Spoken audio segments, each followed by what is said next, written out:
Sí. Ah, Entonces estamos hablando del aparato del sistema digestivo y vamos a retomar donde nos quedamos. Ya vimos la boca, la faringe y el esófago. Y ahora vamos a pasar con las dos partes, que serían tres: el estómago e intestino, que se divide en delgado y grueso. Entonces vamos a esperando que les sirva esto para estudiar para mañana y no tengan que repetir este tema. Así es que les pido pongan atención, me pueden interrumpir en cualquier momento si tienen alguna duda. Entonces estamos hablando de que los alimentos que tomamos, ahí tienen las moléculas de manera compleja y tenemos que hacerlos monómeros para que se puedan absorber. Todo esto va a depender evidentemente de lo que comemos. En la parte de arriba veíamos comida que llamamos muy natural, muy saludable, y todos imaginamos y entendemos que sería lo mejor, pero hoy día estamos muy cercanos a la comida rápida. Por alguna otra razón, por más que nos proponemos comer adecuadamente, caemos en estas comidas rápidas que se comen rápidamente también, ¿no? ¿Y por qué? Porque la vida hoy día en universidades como la nuestra, pues nos apabulla y tenemos que hacer las cosas rapidito. Te comes lo que sea y pronto. Entonces nos damos cuenta de que algo estamos haciendo mal y que debemos de comprender cómo funciona nuestro sistema digestivo para que lo aprovechemos mejor. Y en esto sabemos que el balance energético tiene un componente además nutricional. Cuando nosotros vamos a tomar nuestros alimentos es porque necesitamos energía y nutrición para cada una de nuestras células.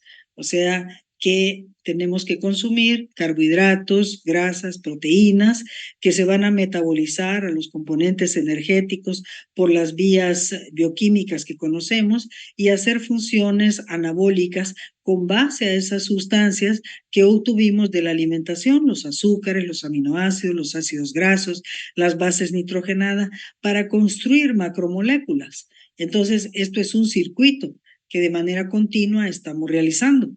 Llevando eso en mente, hemos visto ya la boca, el esófago, la faringe, hemos hablado de la lengua y ahora entramos al estómago e intestino y algunos componentes anexos como el hígado, la vesícula biliar y el páncreas. Hablábamos de que los características básicas del sistema digestivo serían la motilidad, la secreción, la digestión y la absorción.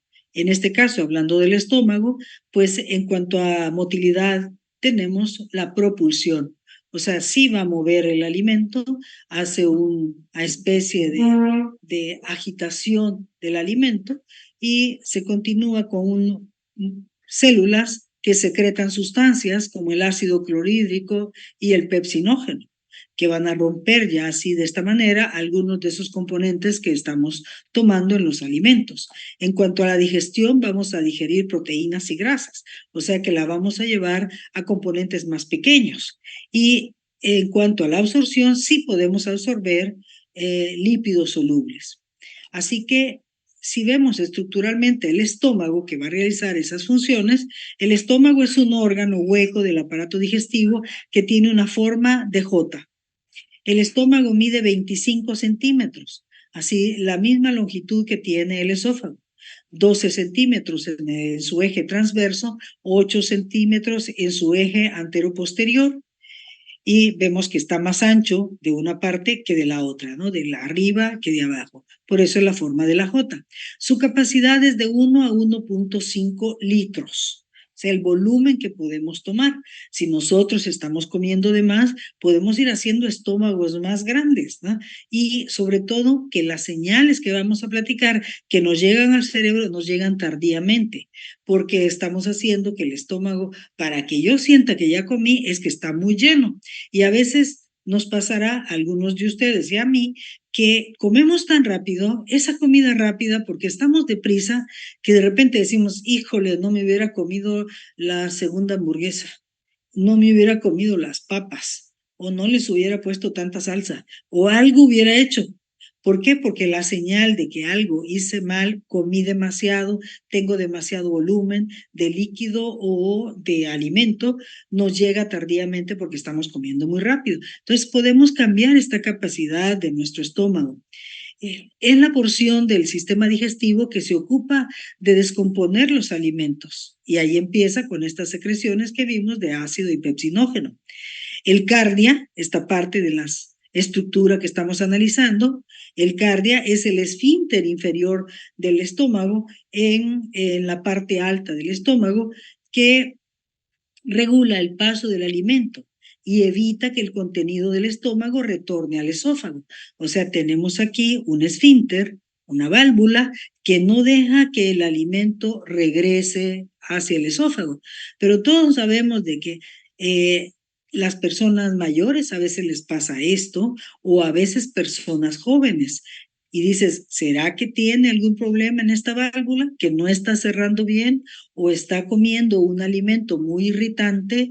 ¿O está comiendo demasiado o muy seguido que el alimento tiene reflujo? Porque ustedes y yo desde niños se acuerdan cómo tú estás comiéndote unas papitas, un dulce, cualquier golosina y estás acostado, ¿sí? Cuando eres bebé, los bebés regurgitan la comida con facilidad porque todavía no maduran estas estructuras. Entonces le sacan el aire y tenemos que esperar a que les baje el alimento adecuado. Entonces no los podemos acostar porque se les regresa la leche. Entonces aquí nosotros debemos de pensar de que pudiera haber algún problema o el alimento que está tomando es demasiado irritante y hasta hace un reflujo terrible hacia arriba. O sea que el cardias no lo sostiene porque lo deshace el mismo alimento irritante. En el esfínter pilórico, que es la parte de baja, porque es que tienes el cardias, el fondo, el cuerpo, el antro y el esfínter pilórico. Tienes dos cuellos de botella, uno del esófago y otro que va a ir al duodeno. Entonces, ahí el pilórico está en la parte baja del estómago y administra el paso del alimento del estómago al intestino delgado. O sea, el estómago es un camino de paso que viene del esófago, pero aquí sí se va a hacer gran actividad. Esa emulsión es lo que se hace principalmente en el estómago, en estas partes. Y vamos a ver qué más, cuáles son las funciones de esa estructura que acabamos de analizar. Las funciones sobre esa estructura son el almacenamiento, reservorio temporal de la comida para formar el quimo, la secreción de ácido que tiene una actividad bactericida, activación del pepsinógeno. O sea, en el pH ácido se va a activar y va a romper proteínas. Luego tenemos el factor intrínseco que absorbe la vitamina B2 y también estimula la síntesis y liberación de ácido. La secreción de moco y bicarbonato que protege la mucosa gástrica. Sobre todo esta protección que vamos a ver que se da en los dos esfínteres, en la parte del cardias y del pílon. Entonces ahí tenemos que lubricar con moco y con bicarbonato poder neutralizar la cantidad de ácido que podría dañar esas dos estructuras. Secreción de agua para hacer esa emulsión que necesita líquido. A veces ustedes ven que comemos muchas cosas pastosas como leche o que estés comiendo, galletas, que estés tomando muchas cosas secas y el estómago se encarga de ello desde, decíamos, de la boca, la saliva humecta y hace que esta masa que estamos degluyendo pueda caminar a través del esófago, donde también se va secretando un poco de moco y agua y la secreción de agua del estómago va a ser abundante para lubricar y hacer la suspensión acuosa con los nutrientes. Cuando hemos tenido el evento trágico de algún vómito, pues es horrible cómo huele, cómo se ve, cómo te quema, ¿sí? Así es que nos damos cuenta de que ya llevaba un proceso, que el estómago está haciendo una emulsión fantástica. Y la actividad motora de esta es la mezcla que tiene que hacer de ácido pepsina con la comida. Usted está haciendo realmente una emulsión y nos hemos dado cuenta de que pues casi no lo escuchas, ¿no? Es como que tuvieras una licuadora integrada pero silenciosa. No puedo escuchar a mi estómago que está batiendo los productos, pero lo hace. y tenemos actividad motora coordinada para regular el paso del contenido al duodeno. Cuando hablamos de actividad motora, estas dos nos hace recordar la actividad motora que se regulaba a través del sistema nervioso eferente. El aferente es cuando se acuerdan que llevábamos que de los sentidos, como del tacto, recibíamos calor, ¿sí? O sea, si yo con mi tacto siento que algo está caliente, el cerebro lleva esa información en microsegundos a la corteza, pasando por la médula espinal hacia la corteza de mi cerebro, integrando esa información con las experiencias previas, integro e inmediatamente me mando de mi cerebro al músculo una terminal nerviosa que dice quita la mano. Pero ustedes saben que eso no lleva tiempo, no es el recorrido que yo hago hablando, sino que es en milisegundos que tú sientes que está caliente y quitas la mano. ¿Qué pasó ahí? Una neurona hizo que se moviera el músculo. Si no hay una neurona que le diga al músculo que se mueve, no se mueve. Las personas que tienen el infortunio de estar, que se rompe estas inervaciones, ustedes saben que tienen parálisis, una persona que se da en la columna, sobre todo en la zona cervical, y el cuerpo completamente ya no lo puede mover, pues no puede mover nada, aunque su cerebro se lo diga, aunque le pongas algo caliente, frío, le piques, no mueve las piernas, ¿no? Y dices, ¿por qué no las mueve? Si quiere, no, porque la neurona motora tiene que moverse desde el cerebro. Entonces, el estómago tiene que mover ahí músculo a través de las neuronas que mueven estos motores. Así, en el estómago, en las partes que vimos de su estructura, cardias, fondo, cuerpo y antro, y que llega hasta el píloro, tiene, si le hacemos un corte, una estructura por dentro que tiene muchos pliegues y tiene el cuerpo, el fondo y toda esta estructura para hacer diferentes secreciones y ver de dónde pasa del estómago por el cardias, del esófago al estómago. Tiene glándulas de secreción, que dijimos que sí hay secreción en el estómago, hay motilidad y hay secreción. Secreción de glándulas, están las glándulas cardiales, que están en las células del cardias, aquí a la entrada, y que hacen moco y bicarbonato. ¿Para qué hacer moco y bicarbonato? Para que este esfínter que va a cerrar y abrir conforme se llena el esófago y va a ir pasando lentamente, no pase el alimento de golpe, lo pasa lentamente para que éste se pueda emulsificar. Pues ahí hay glándulas que secretan bicarbonato y moco. ¿Para qué? Para proteger al cardias mismo y al esófago. De ahí tenemos las fúngicas que están en el fondo y cuerpo del estómago, y ahí tenemos células parietales que producen ácido clorhídrico y factor intrínseco. Las células principales que hacen el pepsinógeno, ¿sí? Esta que va a ser una proteasa que se activa con el ácido. Y las células mucígenas de todo el cuerpo y el fondo que van a hacer moco, porque de todas formas el estómago se tiene que proteger. Ustedes ven que a veces comemos y nos arde el estómago y sentimos ardor. Quiere decir que lo que comimos superaba o hizo que se superara la acidez, que de por sí con el ácido clorhídrico vamos a llegar a un pH de 1 a 2. Imagínense qué estaremos haciendo, qué pasó, que estimuláramos que se generara más ácido. Normalmente cuando comemos mucha grasa o muchas cosas con pinturas, como cuando comes churritos o charritos que tengan mucho color, pues se liberan sustancias que van a estimular al ácido. Y entonces las células cardiales, las células fúngicas, todas empiezan a trabajar y dices, liberas mucho ácido y sientes el ardor en el estómago.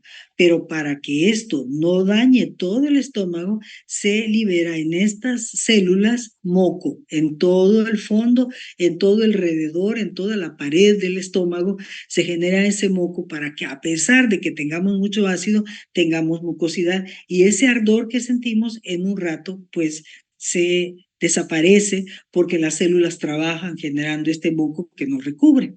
Algunas veces tenemos que tomarnos un antiácido porque nos sentimos muy mal. sobre todo si nos excedemos de manera frecuente con el ácido. Las glándulas pilóricas están, como su nombre lo indica, en el esfínter pilórico, donde las células G producen gastrina. Y después tenemos que en esa misma región, al igual que arriba, podemos ver que se produce moco. Entonces tenemos células que producen las dos cosas, ¿no? Tenemos la gastrina aquí de las células G de las pilóricas, que además estimulan como que rebotan hacia arriba y dicen, además hacen que se produzca más ácido. O sea, antes de irse hacia el duodeno, dicen, vamos a estimular a través de las células G con la gastrina a que se produzca más ácido y estemos seguros de que todo lo que esté en el estómago pase ya emulsificado al duodeno. Y también ahí se hace bicarbonato y moco para proteger, igual que en el cárdias, esas estructuras. Entonces, la secreción gástrica se da en estas regiones y además de las células mucosecretoras que revisten la totalidad de la superficie del estómago, la mucosa gástrica posee dos tipos de glándulas. O sea que aquí en estas estructuras que estamos viendo, vamos a ver cómo tiene unas glándulas que, como toda glándula, que ahorita me regreso a están así, que ahí este es el estómago, este es el epitelio del estómago y en lo que es el cuerpo del estómago vamos a tener esta glándula, que como ven ustedes, estas glándulas van a secretar moco, ácido clorhídrico y pepsinógeno y lo van a liberar a través de este canal como una glándula exócrina y aquí está el estómago, ¿sí? Entonces vamos a ver cómo en el estómago están ese montón de glándulas que que son tubulares, como vimos, y se llaman algunas de ellas oxíntricas o gástricas y otras pilóricas. De esas glándulas que acabamos de mencionar, todas ellas tienen esa forma. Las glándulas oxíntricas son formadoras de ácido, secretan ácido clorhídrico, pepsinógeno, factor intrínseco y moco. Las glándulas oxíntricas se encuentran en la superficie interior del cuerpo, del fondo gástrico, y constituyen alrededor del 80% de las glándulas del estómago. O sea, ¿qué es lo que más libera el estómago? Ácido clorhídrico, pepsinógeno, factor intrínseco y moco. Y después tenemos glándulas pilóricas, que como su nombre lo indica, están en el píloro. Y ahí estas glándulas, con la misma estructura, secretan sobre todo moco para la protección de la mucosa pilórica frente al ácido gástrico y también producen la hormona gastrina, que estimula la acidificación del estómago. Las glándulas pilóricas se localizan en el antro gástrico y el 20% distal del estómago. Aquí podemos ver que tenemos las diferentes partes de nuestro estómago, el cárdias y el píloro, que incluye aquí la parte del antro, el fondo y el cuerpo del estómago. En la parte del cárdias se libera moco y bicarbonato, como habíamos mencionado, previene de reflujo, la entrada de la comida, la regulación del eructo. De hecho, cuando queremos analizar si una persona tiene, por ejemplo, Helicobacter pylori en el estómago y su intestino, le pedimos que eructe o saque gases. Al sacar los gases a través de una pequeña pajillita, como cuando te hacen el alcoholímetro, se puede medir si qué tipo de gases produce. En los pacientes diabéticos sabemos que del cuerpo está sacando mucho cuerpo cetónico. Entonces, a través de toda su piel difunde el olor a acetona. Y huele la acetona así como cuando te pones en las uñas, huele a dulzón el paciente diabético. O sea que sí tenemos gases en nuestro cuerpo que van difundiendo y algunos gases pueden difundir en forma de el eructo y eso se puede medir. En el fondo y cuerpo tenemos la producción de hidrogeniones, factor intrínseco, moco, bicarbonato, pepsinógeno y lipasa. Y aquí tenemos un reservorio de fuerza tónica durante el vaciado. O sea que tenemos un montón, aquí es donde se está llevando a cabo la emulsión, el pepsinógeno, al igual que las enzimas, el ácido, el moco, todo esto que está aquí está emulsionando aquello que digas, es como que pusieras jabón y ahí le estás dando vuelta en el estómago y tiene movimientos para todos lados que lo hacen que el alimento se vaya rompiendo de la gran cantidad que podemos tener de moléculas complejas de lo que comimos. Si te comes una milanesa, ojalá la mastiques bien y tengas pedazos muy pequeños. Si los pedazos fueran grandes, a veces algunos de nosotros tragamos pedazos de carne muy grandes y entonces hasta lo sentimos cuando va bajando al esófago. Imagínate el trabajo que le damos a nuestro estómago, el tiempo que va a estar ahí dando vueltas para tratar de hacer una ebullición con ese pedazo que a veces sentimos que hasta se nos queda pegado en el estómago de el tamaño tan grande que es. Luego el antro y píloro, dijimos que hace moco y bicarbonato para proteger el píloro y hace un mezclado, triturado, cribado, que el cribado es como la puerta, o sea, chequeo de puerta, y luego la regulación del vaciamiento. Está checando que lo que pase ya está muy emulsionado. Si no, lo tendría que regresar y hacer que se produzca más ácido para que lo deshaga. O sea que aquí le hace un cierre y dice, no pueden entrar cosas grandes, porque el intestino va a ir absorbiendo lo que ya se destruyó, emulsionó en el estómago. Entonces vemos que cada una de las células que acabamos de mencionar, todas tienen un trabajo especializado y van a estar liberando diferentes componentes hormonales o el moco, el ácido, el pepsinógeno dentro del estómago. Si hacemos un corte a las células, vamos a ver que están las células de la mucosa del cuello, están las células oxíntricas parietales, esta es parte del cuerpo de nuestro estómago, donde se van a sintetizar estas sustancias y esta glándula, ¿se acuerdan que las glándulas de secreción tienen un agujero central?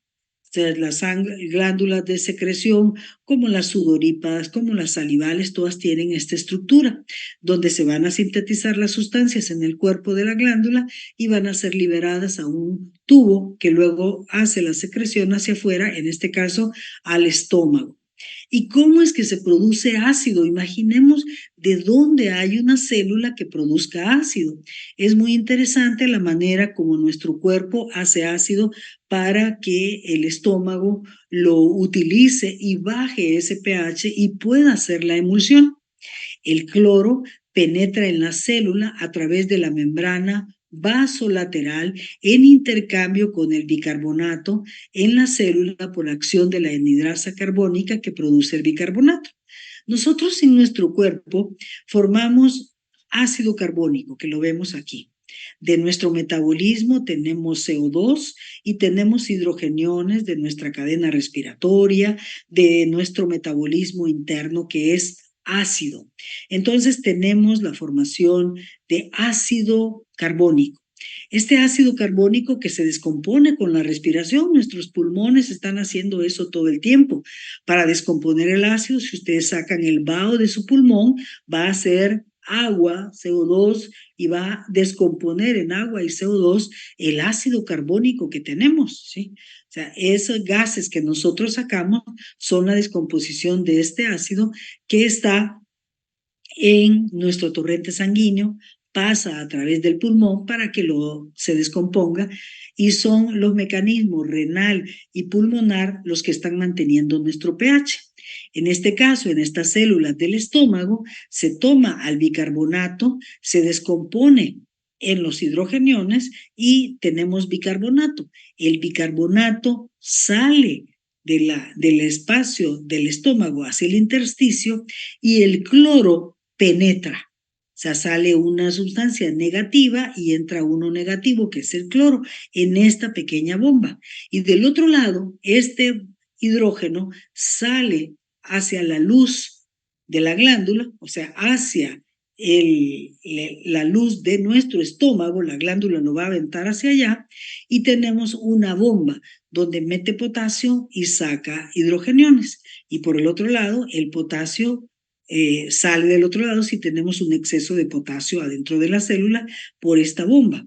Tenemos la bomba sodio-potasio, ATPasa, que ayuda a mantener el potencial celular, y el cloro tiene nuevamente un canal que lo lanza hacia el centro para que se combine el hidrógeno y el cloro formando el ácido clorhídrico.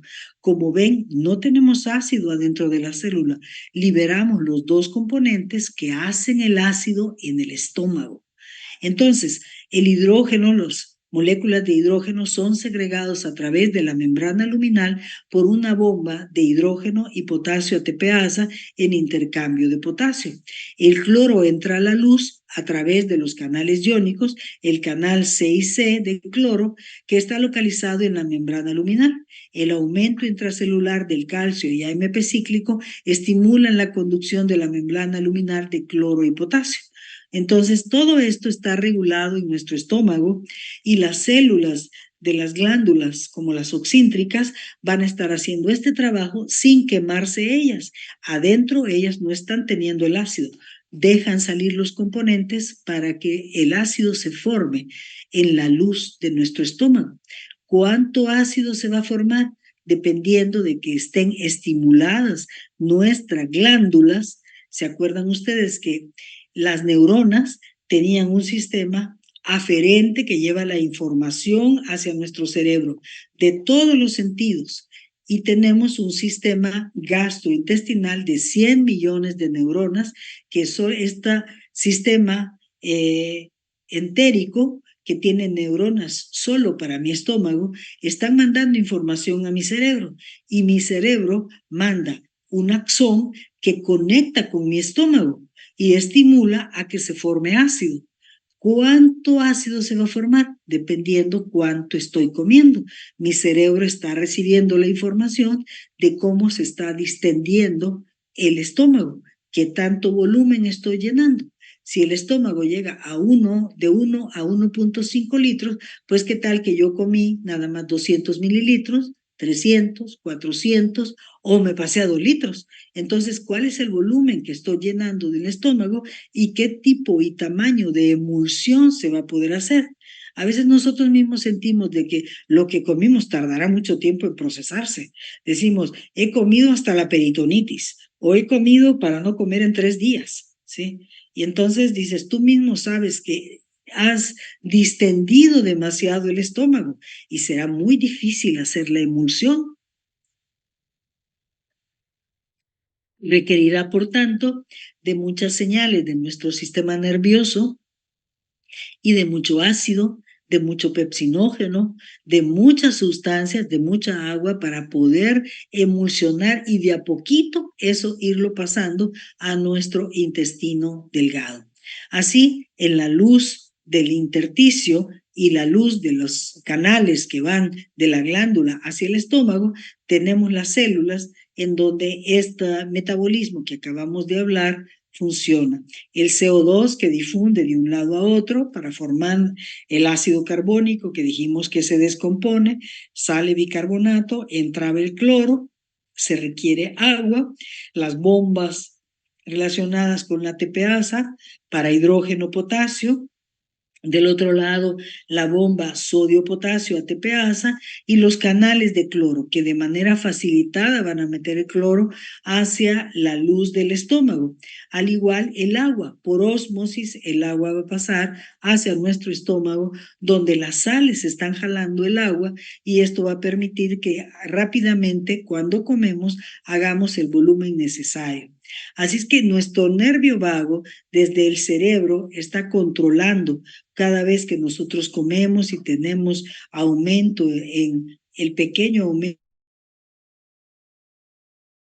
porque se distiende el estómago, se aumenta pepsinógeno y gastrina, y van a dar una señal del cerebro a que esto aumente, porque nosotros estamos empezando la digestión. Tenemos que el estómago se incrementa de tamaño, esto, distensión de la musculatura, manda señal al cerebro, y el cerebro manda que hagamos más hidrogeniones, pepsinógeno y gastrina. cuando se activa por el pH de que el músculo empieza a liberarlo, las células oxíntricas de las glándulas oxíntricas empiezan a liberar el pepsinógeno, vemos que también estaban los hidrogeniones, baja el pH entre 1 y 2, se rompen las proteínas y estas proteínas forman oligopéptidos que estimulan en las glándulas pilóricas la liberación de la gastrina, que forma más ácido, pepsinógeno e hidrogeniones, y a esta nuevamente van a hacer ese circuito de que entre más como, más ácido voy a hacer, más pepsinógeno activo para que yo pueda digerir y emulsificar los alimentos. O sea, la distensión del estómago es una señal al nervio vagal en nuestro cerebro. De ahí del estómago pasamos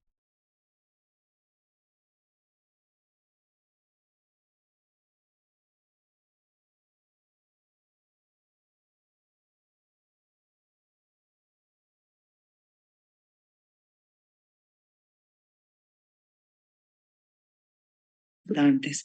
En los animales superiores se halla plegado en varias vueltas dentro de la cavidad abdominal, como vemos en esta imagen. Vemos cómo está totalmente enrollado. El intestino humano tiene 8.5 metros de longitud. Depende de qué estatura tenga la persona. Por eso también tenemos algunos rangos que se pueden marcar en otra literatura. Entonces, si vemos estructuralmente esta parte del intestino delgado, y nuevamente nuestro código MASADA MSDA de movimiento, secreción, digestión y absorción, tenemos que en cuanto a movimiento tenemos en el intestino propulsión y mezcla. Y es una mezcla muy importante porque vamos a tener movimientos hacia adelante y hacia atrás. ¿Sí? Anterógrados y retrógrados, o sea, va a ir moviendo un poquito, unos centímetros hacia adelante y unos centímetros hacia atrás. En esos movimientos que hace nuestro intestino, está haciendo esa propulsión de la mezcla. Y ahí tenemos la S de secreción de enzimas, como el tripsinógeno, la lipasa, amilasa, sales biliares y secreción pancreática. Aquí vemos dónde están contribuyendo las glándulas anexas. Tenemos la digestión, que se da de manera completa en el intestino delgado, y la absorción también es completa en esta parte de nuestro cuerpo. El intestino delgado es la parte más delgada y larga del intestino, que comienza en el estómago y acaba en el intestino grueso. Es aproximadamente de 6 metros, de 5 a 8, como vimos, 8,5 de longitud, depende de la estatura de la persona. El intestino delgado se divide en 3 partes: el duodeno, el yeyuno y el ilion. El duodeno es el lugar donde se reciben secreciones hepáticas de la vesícula biliar y del páncreas. El intestino delgado, y estas son las glándulas anexas que habíamos visto, ¿no? O sea, de hecho, la vesícula biliar les decía que no sintetiza, sintetiza el hígado, las sales biliares como el ácido taurocólico que se almacena en la vesícula biliar. Entonces, el intestino delgado es la porción del sistema digestivo con mayor responsabilidad de la absorción de los nutrientes del alimento al torrente sanguíneo. Lo importante es que pase a la sangre en ese balance que vimos energético nutricional. El esfínter pilórico administra el paso parcial del alimento digerido en el estómago al duodeno. La válvula ileocecal del ileón pasa el material digerido al intestino grueso. O sea, tenemos un paso, vemos que está el duodeno, que ahí coinciden las secreciones del páncreas, la vesícula biliar y el hígado. El yeyuno ya va más avanzado y se encarga de ir absorbiendo todo. Y el ilion es la parte final que va a conectar con el intestino grueso. Cada una de las células de nuestro intestino son los enterocitos, y estas células enteroendocrinas, porque van a secretar sustancias, son células especializadas para absorber nutrientes. Tienen microvellosidades, tienen su núcleo, aparato de Golgi y todos los organelos y vesículas de secreción. Entonces vamos a ir viendo qué hormonas se secretan en el sistema gastrointestinal. Son los mecanismos, los mediadores parácrinos, o sea, de las glándulas o tejido endocrino de junto, donde se liberan las hormonas, o sea, en la célula, mediadores hormonales y parácrinos, o sea, en ella misma, en la glándula que lo secreta y en las células vecinas. Entonces tenemos, si vamos una por una, vamos a ver la colecistocinina, que su origen es el duodeno, las células, sí, del duodeno, y ahí en el intestino esto es estimulada la liberación de la hormona por ácidos grasos, proteínas hidrolizadas. Cuando va a pasar al duodeno en el píloro, nos damos cuenta que ahí es donde se libera esta colecistocinina cuando pasa la grasa. Cuando una persona es vegana y come puras verduras, tal vez frutos, semillas, pues esta tiene que tener tal vez los ácidos grasos de la semilla, pero no tiene muchos. Entonces la secreción de la colecistocinina es menor. La activación de la vía es parácrina y endócrina, parácrina de las células vecinas y endócrina de la secreción hacia un vaciado glandular que llega a la sangre y puede recorrer distancias. El blanco de estos son las terminales aferentes vagales. ¿Por qué es endocrino? Porque va a viajar hasta tu cerebro, hacia la terminal aferente en el cerebro del nervio vagal. Y ahí tenemos también actividad sobre las células acinares del páncreas. O sea, va a viajar, sistema endocrino, va a viajar al cerebro a indicarle de manera aferente, ascendente, lleva la información del conducto del duodeno, que es el inicio del intestino delgado, hacia nuestro cerebro y lleva información al páncreas de si tenemos algo más que hacer que liberar de esa glándula. El efecto que da es inhibición del vaciado gástrico y la secreción de protones para que se acidifique más y tengamos una buena emulsión. Estimula la secreción de las enzimas pancreáticas. Este sistema de las células acinares que le llegó hacia el páncreas la información te da señales en el cerebro de saciedad, de que diga, híjole, ya comí, ya fue suficiente, y contrae a la vesícula biliar para que deposite su contenido y se pueda completar la emulsión y la absorción, emulsión en el estómago y absorción en el intestino delgado. Después tenemos a la gastrina, que ya habíamos mencionado, que se libera en el antro gástrico, en las células G, cerca del píloro, donde se es liberada por oligopéptidos. Si el pepsinógeno rompió las proteínas, pues los oligopéptidos ya son señales que le dicen al antro, a la final del estómago, que en las células G se libere la gastrina. Esta hormona que va a ser liberada y nos va a tener funciones endócrinas, y las células SL y células parietales del cuerpo gástrico son las que van a dar el estímulo de las células parietales para secretar protones, o sea, acidificar el medio, y células SL que segregan histamina. Entonces ya tenemos dos componentes, la colecistocinina y la gastrina, que van a contribuir a la digestión. Después tenemos a la secretina, que se libera también del duodeno, pero de las células S, que es liberada por la presencia de protones. La acidez provocada por estas mismas células, la acidez que viene del estómago, de las glándulas intrínsecas. De ahí tenemos que el sistema se activa y la secretina va a ser parácrina y endócrina. Parácrina a sus células vecinas y endócrina a distancia. Va a llevar la información a las terminales vagales aferentes, igual que la colecistocinina. Llega información al cerebro y también a las células del ducto pancreático, como la colecistocinina, y estimula la secreción pancreática de agua y bicarbonato. O sea, son las células que están cerca del esfínter pilórico para que éste se cuide, y además hace que el páncreas libere sustancias, ¿no? Entonces, ya tenemos tres componentes. El cuarto de lo que vamos a revisar es el péptido glucoinsulinotrópico, que es de las células K del intestino, que también es liberado cuando consumimos alimentos con grasa y azúcar. y es sistema endocrino que va directamente a la célula beta del páncreas y estimula la secreción de la insulina. Tenemos una circulación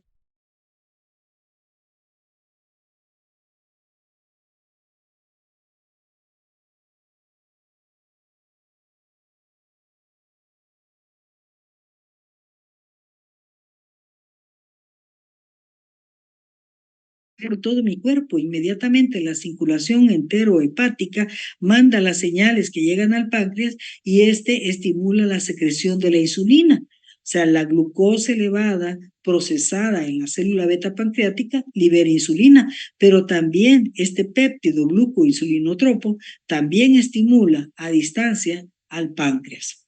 Luego tenemos el péptido YY.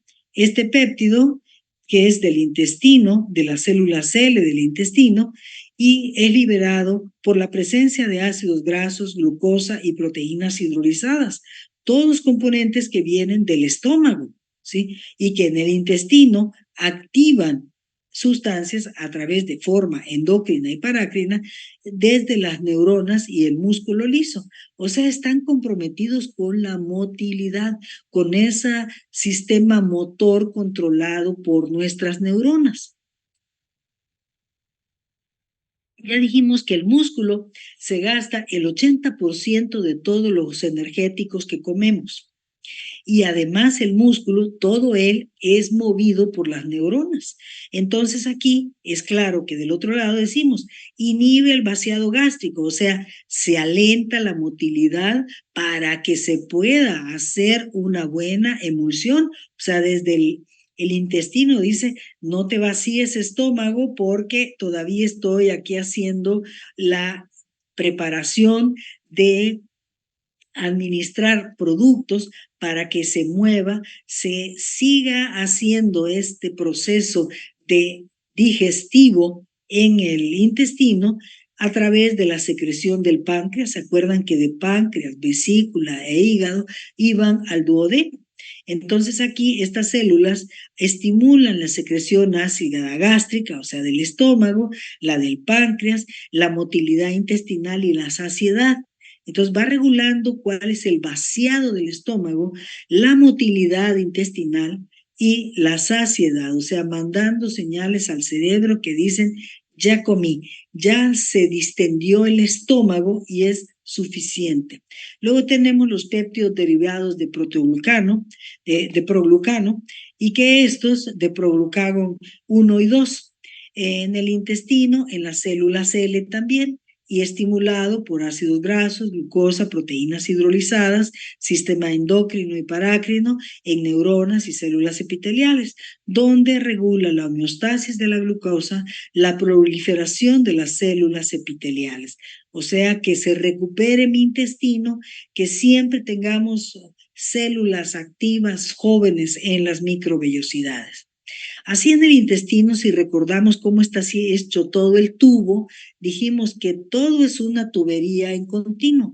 El tubo tiene las células de músculo longitudinal, que son estas que parece la de la capa de afuera. Primero está la serosa, luego están las longitudinales que vienen siguiendo el tubo, o sea, como a lo largo del tubo. Y luego tenemos el músculo circular, que se está haciendo círculo.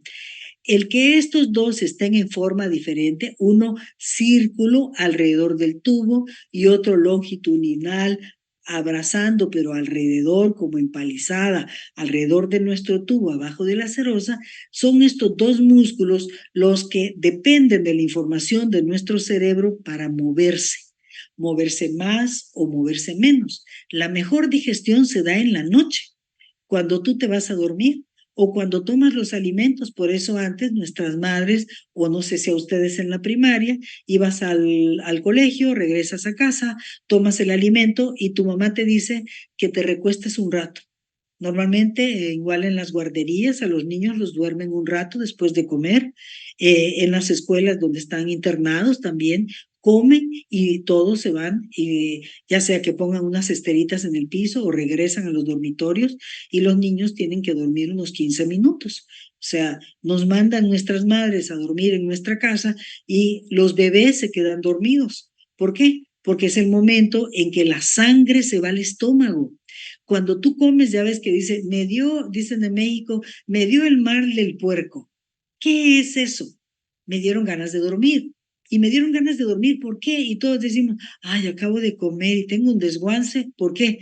Porque la sangre se vació de tu cerebro. Imagínate que vas a ir a un examen o a una clase súper interesante o a una conferencia y comes primero, pues la sangre se va a vaciar, va a ir principalmente a tu estómago para que los capilares sanguíneos que están alrededor de todo este intestino, que vemos que están todos los capilares para absorber los nutrientes, pues vacían un poco tu cerebro y tienes la sangre y te relaja de tal manera que en ese momento que estás absorbiendo, tu cuerpo te dice, duérmete un momento, ¿sí? En ese tiempo que estás en plena movimiento intestinal. Y recordemos que cuando tomamos los alimentos, esto lo van a ver o ya lo vieron en bioquímica, ustedes toman los alimentos, hace esa emulsión, tenemos la liberación de la vesícula biliar hacia el duodeno y lo que pasa es que se activa en el intestino la ruptura de las grasas. Las grasas se descomponen, ven los ácidos grasos que están aquí libres y luego se van a formar de nuevo triglicéridos que venían en la grasa. Mira, aquí está el triglicérido, se activa la lipasa intestinal, se forman los ácidos grasos y luego se vuelven a unir en la mucosa intestinal, pasa y se forma el kilomicrón, que pasa primero esta molécula de grasas, pasa a la linfa y de ahí al torrente sanguíneo, y del torrente sanguíneo lo dirige hacia nuestros miocitos, para que el músculo use y haga beta-oxidación de nuestra grasa o se vaya al tejido adiposo y se almacene. Entonces, el estómago forma el quimo. La emulsión que dijimos es la formación del quimo. Y esta emulsión a nivel del estómago baja como quimo y cuando entra al intestino, a esta parte que estamos revisando, en el duodeno tenemos la secreción pancreática con enzimas, que es alcalino, la secreción hepática biliar, la bilis, que es alcalino, el ácido taurocólico hace como la de un jabón, ¿sí? Es funciones de jabón. La secreción del jugo intestinal, que es agua, sales inorgánicos, la mucina, que es un moco, los disacarasa, la maltasa, lactasa y sacarasa, la lipasa intestinal, las peptidasas, nucleasa intestinal y enterocinasas. Y esto, la proteocinina y la secretina, que van de nuevo a activar a las secreciones pancreáticas. O sea, el intestino libera sustancias y recibe sustancias para que de la emulsión gástrica que teníamos en forma de quimo, en el duodeno, que es la primera parte, la curvatura que va del estómago al intestino, se forma el quilo. O sea, algo más roto porque ya hubo una digestión. Vimos que con los dientes hacemos una digestión mecánica y aquí estamos en una digestión química. Y entonces, en esta digestión química se transforma el quimo en kilo en estas tres partes, principalmente en el duodeno. De ahí tenemos el yeyuno y el ilium. Se da en el yeyuno la absorción de nutrientes del kilo, o sea, del quimo, porque químicamente pasamos al kilo y de ahí del kilo se absorben principalmente en esta longitud del yeyuno de los metros de intestino y finalmente en el ilium tenemos la absorción de la vitamina B12, de nutrientes y termina la unión ileocecal y esta uniones que son también otro esfínter cierra para que no tenga reflujo del intestino grueso al delgado. Las heces fecales no se regresan al intestino delgado porque aquí tenemos una unión ileocecal que se cierra. Si vemos al intestino delgado, vemos esos metros de intestino, que es un tubo, que dijimos todo desde que pasa de la boca a la faringe, todo es un tubo continuo de esófago, estómago, intestino delgado, grueso y llano. Y todo el tubo dijimos que tenía las mismas capas con pequeñas variantes. En el intestino delgado vemos que tenemos pliegues y en estos pliegues, aquí vemos en rojo, el capilar sanguíneo, el azul el capital venoso y en verde la linfa. Y entonces tenemos los pliegues de sustancias que van a ir. Si este multiplica por 3 el diámetro, imagínate los 8 metros si lo multiplicas por 3, porque ahí están haciéndose en este recuadrito pequeño que se hace el corte en esta diapositiva, vemos que este es un pliegue. Ese pliegue, si hacemos otro pequeño corte de aquí, de la superficie de ese pliegue, vamos a ver una vellosidad. Entonces es el intestino, el pliegue hace 3 veces más la superficie activa del intestino. Si hacemos un corte y tomamos una vellosidad y vemos cómo están estas crestas aquí, lo multiplica por 30, dándonos 10 metros. Y si hacemos la microvellosidad, otro pequeño corte aquí en la membrana, vamos a ver a las vellosidades. Estas microvellosidades multiplican por 600 veces el espacio, la superficie que nos daban los 8 metros de intestino, haciendo que tengamos para absorber nuestros alimentos 200 metros cuadrados en promedio, 200 metros donde están estas células que son las encargadas de absorber el alimento. Entonces, es muy importante. Aquí no tenemos las glándulas oxíntricas. Por eso decíamos que es un tubo con pequeños cambios. Las glándulas estaban aquí en el estómago, las que liberaban el ácido y el pepsinógeno. Aquí ya estamos en el intestino, donde tenemos estas crestas, estos pliegues que dan vellosidades y que de microvellosidades tiene 200 metros cuadrados de intestino delgado, de los 8 metros que tiene, teniendo estas celulitas con vellosidades. Entonces, si hacemos los cortes del intestino, veríamos esto, y abajo tenemos la muscular, ¿sí? La capa serosa, la muscular, la submucosa, la mucosa y el epitelio. Lo que vimos en la clase y que fue pregunta del inicio. Entonces, si hacemos este pequeño corte, veríamos que tenemos esta imagen, que era la de aquí del pliegue. Estos pliegues que dan vellosidades y después te dan microvellosidades, ampliando así y abajo, ampliando toda esta superficie y tenemos la sangre, la vena y tenemos abajo la linfa. ¿Por qué? Porque la grasa pasa preferentemente porque es más soluble en la linfa. Entonces, cuando nosotros comemos, aquí van los kilomicrones que dijimos, que van aquí, pasaron del estómago y ya están en el intestino, y el kilomicrón, cuando se forma en nuestro intestino, ¿se acuerdan? La lipasa intestinal rompió los triglicéridos, te da los ácidos grasos. Estos ácidos grasos en la luz del intestino van a meterse al enterocito, se forma el kilomicrón y pasa al torrente sanguíneo, en lugar del torrente sanguíneo, pasa al intersticio y de ahí es soluble en la linfa. Pasa al torrente linfático y la linfa recoge todas las soluciones que van sobrando. Cualquier célula que libera algo de agua aquí al espacio intersticial va a parar a la linfa, no a la sangre, para la linfa. Y miren cómo está la circulación linfática a todo nuestro cuerpo. Tenemos nódulos linfáticos, por eso a veces algunos se nos inflaman. Digo, tengo un ganglio inflamado en el cuello, en las axilas o en el abdomen.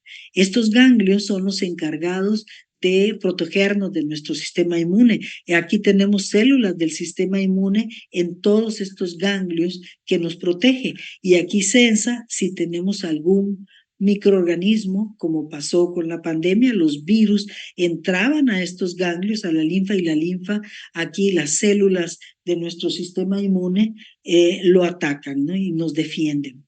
Entonces, volviendo al intestino, vemos que las vellosidades intestinales, donde están las microvellosidades, tienen las capas de las que hablamos del tubo. El tubo tenía la capa serosa, que está aquí abajo, luego teníamos el que ya mostré varias veces, el músculo longitudinal, el que va a lo largo del tubo, y el músculo circular que va alrededor del tubo. Y luego tenemos la mucosa, donde están los capilares sanguíneos y venosos, y la mucosa que genera moco, y luego están los pliegues que contienen a las microvellosidades, pliegues, vellosidades y microvellosidades que están compuestas si hiciéramos este corte. Y aquí tenemos los plexos nerviosos. En la parte de músculo y mucosa tenemos el plexo nervioso submucosa de la parte mucosa y submucosa y el plexo nervioso mientérico de la parte muscular, el circular y longitudinal. Y cuando hablamos de plexos nerviosos, ¿qué quiere decir? Que viene desde el cerebro, viene el sistema eferente que llega con la conexión nerviosa al músculo y le dicen que se mueva, que se pare o que haga algo. O sea, todo el tubo desde el esófago hasta el ano vamos a tener que se va a ir moviendo y se va a mover de acuerdo a lo que nuestro cerebro dicte, de acuerdo a las necesidades que le está mandando nuestro sistema aferente que dijimos que le mandó señales. Tenemos el plexo de la mucosa, el submucosa de Meissner. Aquí tenemos la submucosa y ahí el sistema neuroendocrino de nervios y hormonas van a estimular secreción, absorción y flujo sanguíneo. Entonces, submucosa con S de secreción que se va a dedicar principalmente en la zona del moco a secretar. ¿Secretar qué? Moco. Secretar sustancias, secretar todas las enzimas que hablamos para romper azúcares, grasas y proteínas. Aunque las proteínas vimos que se rompían fácilmente desde la emulsión gástrica. Y del otro lado tenemos el plexo del músculo, que es el mientérico de Auerbach. Este músculo, los dos, el longitudinal y el circular, están controlados por nuestro sistema nervioso en el plexo mientérico y controlan el movimiento, el tono de la pared. ¿Qué es el tono? La fuerza con la que el músculo se sostiene y el intestino no se afloja. Imaginemos que en alguna curvatura de los 8 metros de intestino, de repente el músculo se relajara, se te va a hacer una bola, se haría una bola de materia fecal, de este alimento que se está ahí emulsionando y que vamos a tener todo lo que ya viene del proceso de las enzimas, del ácido gástrico, de todo lo que ya pasó hasta este punto en el intestino delgado y no podría pasar, o sea, perdería las horas en que dijimos que se iba a dar todo este proceso. Así es que es importante mantener el movimiento. ¿Quién es el que mueve? Las neuronas motoras. ¿De cómo se mueve una motora? Pues se mueve por la señal eferente que viene de nuestro cerebro y llega al músculo y le dice que se mueva a través de un axón. Entonces tenemos que aumenta la intensidad, aumenta la frecuencia y disminuye la conducción. O sea, ahí hace que el alimento, todo lo que va en el intestino, se absorba y se mueva. O sea, en el músculo regulas el movimiento, el tono, la intensidad y en la mucosa la secreción, absorción y el flujo sanguíneo, porque ahí tienen los vasos.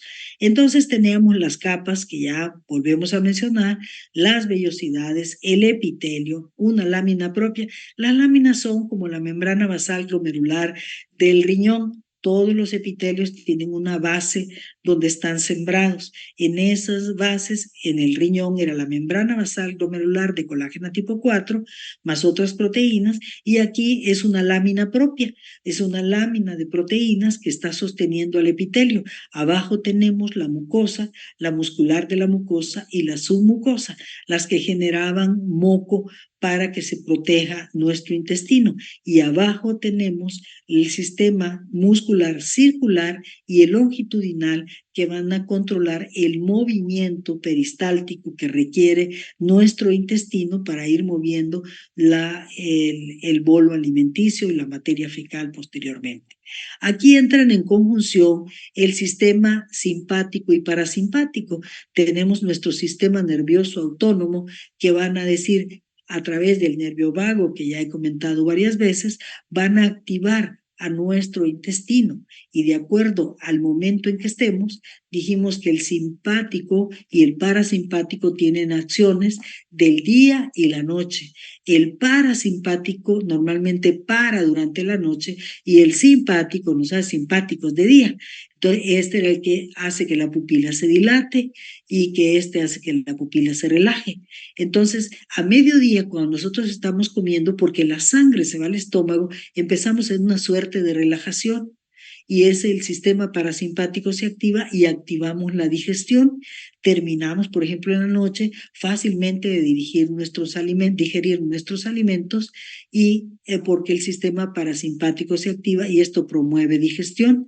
Por el otro lado tenemos al sistema simpático y tenemos del sistema nervioso entérico, de las 100 millones de neuronas que tenemos para nuestro intestino y sistema gastrointestinal, tenemos el plexo mientérico y submucosa, los plexos que acabamos de mencionar, el del moco, la submucosa y el plexo mientérico, que van a recibir señales o van a mandar señales aferentes al cerebro que dice que ya se llenó o que hay que vaciarlo, y ahí hay quimiorreceptores y hay mecanorreceptores que van a hacer movimientos y señales químicas que muevan y hagan que tu cerebro entienda qué está pasando.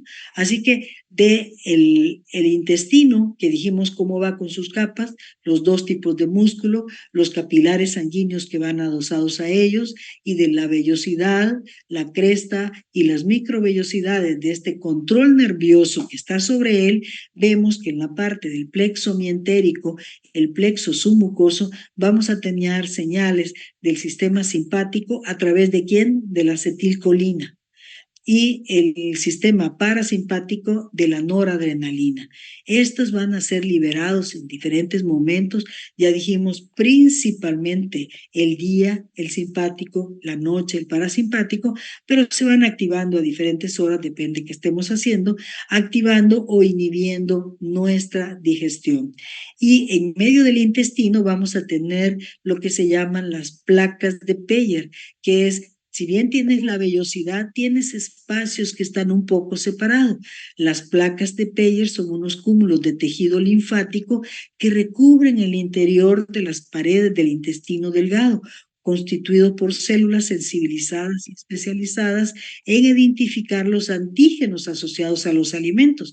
O sea, si algún bicho te llega al intestino que va en la comida, aquí lo está detectando, y no solo por el ácido que dijimos del estómago que va a matarte, es bactericida, sino que también aquí en su mayor parte estos folículos linfoides que se ubican en el ilion terminal y están formados principalmente por linfocitos B, se van a encargar de las bacterias y los microorganismos patógenos que entren a nuestro sistema. Así es que las placas de Peyer van a ser muy importantes porque van a tener ese drenaje linfático, los linfocitos B, que van a poder presentar y hacer que dispongamos de esas bacterias o nos protejamos de estas invasiones de bacterias en nuestro intestino, que sabemos todos que tenemos una microbiota intestinal, pero hay que tener el equilibrio de aquello que nos protege, que tenemos en el intestino, como 2 kilos de microorganismos que nos van a ayudar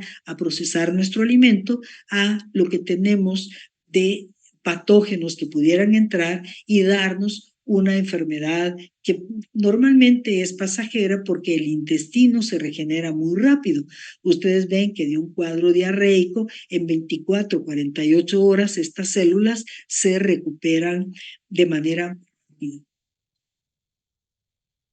Finalmente tenemos al intestino grueso, que en nuestro código de Masada tenemos lo mismo en cuanto a movimiento, propulsión y mezcla. En cuanto a secreción, de moco. Digestión no hay y absorción ya solo el agua residual. Entonces, el intestino grueso mide de 1 a 1.5 metros. Contiene 4 segmentos: el ciego, el colon, el recto y el ano. El colon está constituido por 3 porciones: el ascendente, transverso y descendente. Se absorbe agua residual y vitamina K. Se encarga de desechar las sustancias no absorbidas por el quilo como heces. sea, en forma de materia fecal, que son nuestras heces, lo que no sirvió del quilo que formó el intestino entre el duodeno y el estómago que había formado el quimo. El recto contiene las heces y el ano contiene el esfínter que controla la excreción de los desechos. Entonces, la porción del recto es donde van a depositarse las heces y que va a mandar las señales al cerebro de que ya es momento de ir a defecar, y el ano lo mantenemos cerrado hasta que vemos la oportunidad de hacer ese proceso de defecación. Así el intestino grueso se encarga de absorción de agua, cloro de sodio, absorción de vitaminas como la K, metabolitos de la flora intestinal, secreción de moco, movimiento de mezcla y movimiento de esa masa que llevamos de desecho, la formación de las heces y lo que se llama la egestión, que es el depósito de esas heces.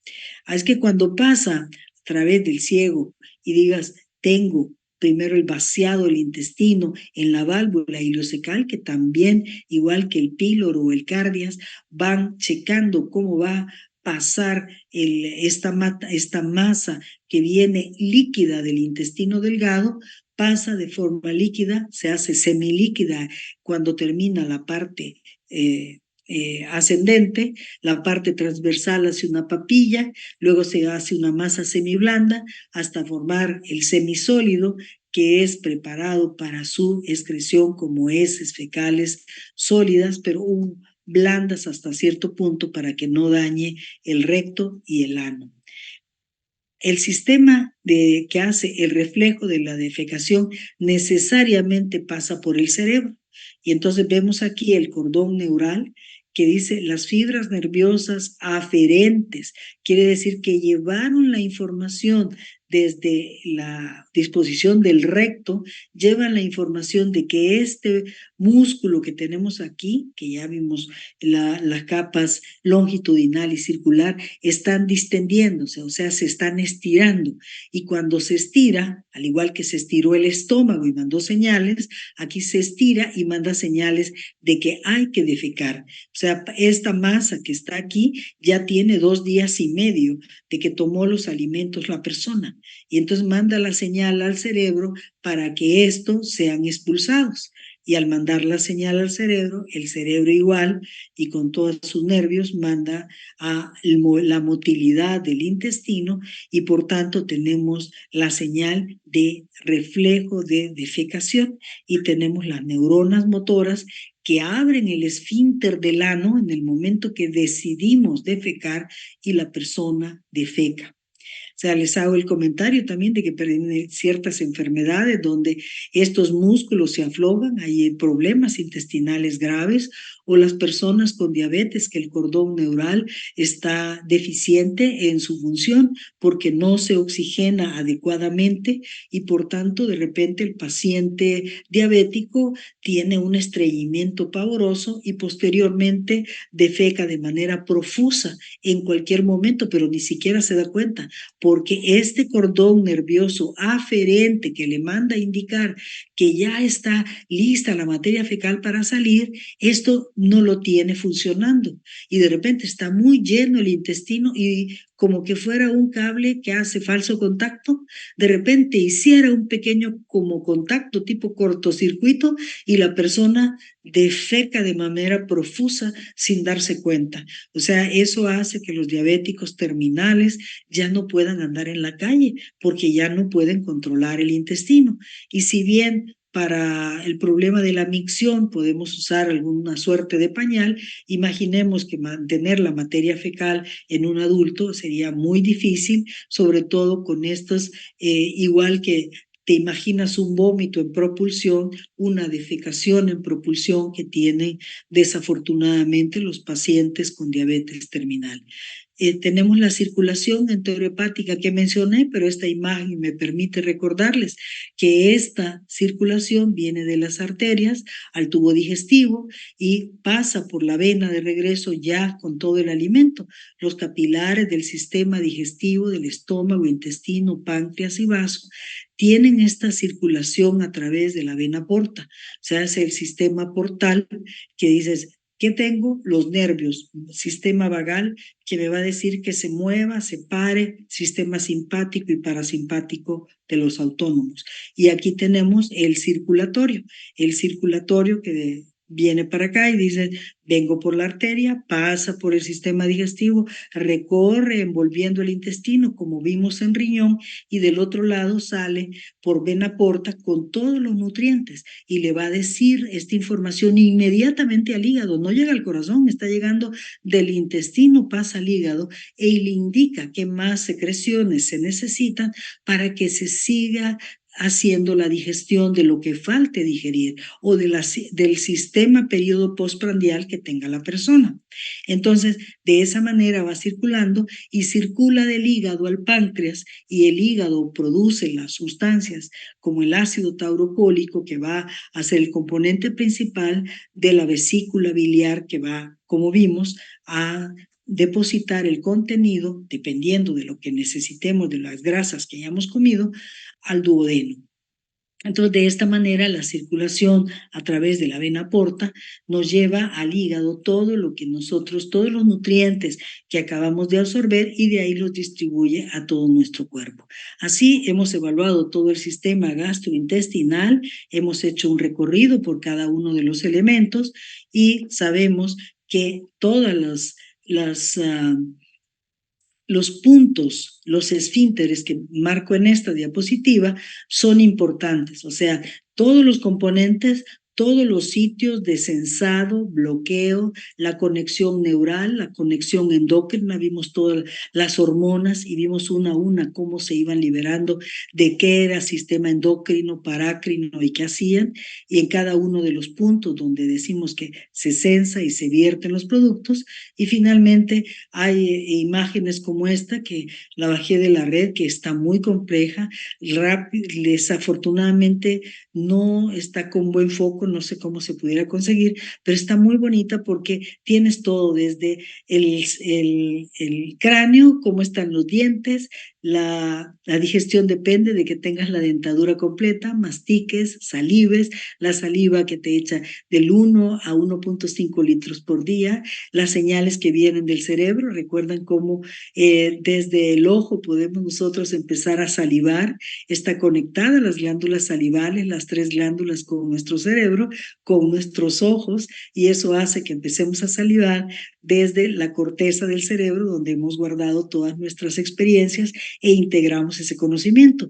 Luego, a través de bajamos por la faringe, llegamos al esófago, por los movimientos peristálticos, aquí tenemos la luz del tubo que va empujando el bolo alimenticio que hemos masticado adecuadamente y después va a pasar al estómago donde están todas las secreciones de las glándulas, las oxíntricas que vimos, toda la secreción ácido pepsinógeno, la gastrina que está en la zona del pilo, el cardias, y luego pasa al intestino delgado donde tenemos en duodeno las secreciones del páncreas, la vesícula y el hígado. Como ven, del hígado va a la vesícula, es donde el hígado sintetiza, la vesícula es la que guarda y vierte su contenido al intestino, al igual que el páncreas vierte al intestino, y es aquí con movimientos antógrados y retrógrados, o sea, hacia adelante y hacia atrás, va a pasar del quimo formado en el estómago al quilo, y de aquí se van a ir absorbiendo todos los nutrientes en la forma que vimos, con las placas de músculo y de mucosa que hacen que del nervio vago tenga un control, sistema simpático y parasimpático, pase al intestino grueso y después a través del recto y el ano, el último esfínter que tenemos aquí se abre, desde nuestro cerebro está controlado y podemos defecar. Y el análisis de las heces fecales, que podemos comentar que los viejos tienen heces fecales blancas. Una persona que tenga 80 años, ya las heces fecales son bastante claras y no digamos son de 90. ¿Por qué? Porque el color lo da la sangre. O sea, dices, cuando la sangre se va descomponiendo, porque tenemos un recambio continuo de los eritrocitos, pues eso va a hacer que nos den estas sustancias que tienen color, y lo vemos en las heces fecales que en los ancianos se llaman conacolia, o sea, que no tienes estos derivados de la hemoglobina, la mioglobina, las bilirrubinas y todos estos componentes, y son heces fecales que tienen diferente color. El análisis de la heces fecal, al igual que de la orina, es muy antiguo, ¿sí? Siempre se revisaban el contenido, la forma de las heces fecales que le indican a la persona que está comiendo adecuadamente, que tiene un olor fétido pero normal de acuerdo a lo que está deponiendo ahí, y que está saludable, ¿no?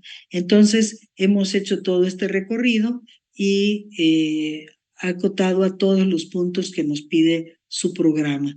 Les agradezco mucho su atención y si tienen alguna pregunta, eh, trataré de responderla. Creo que no. Ajá.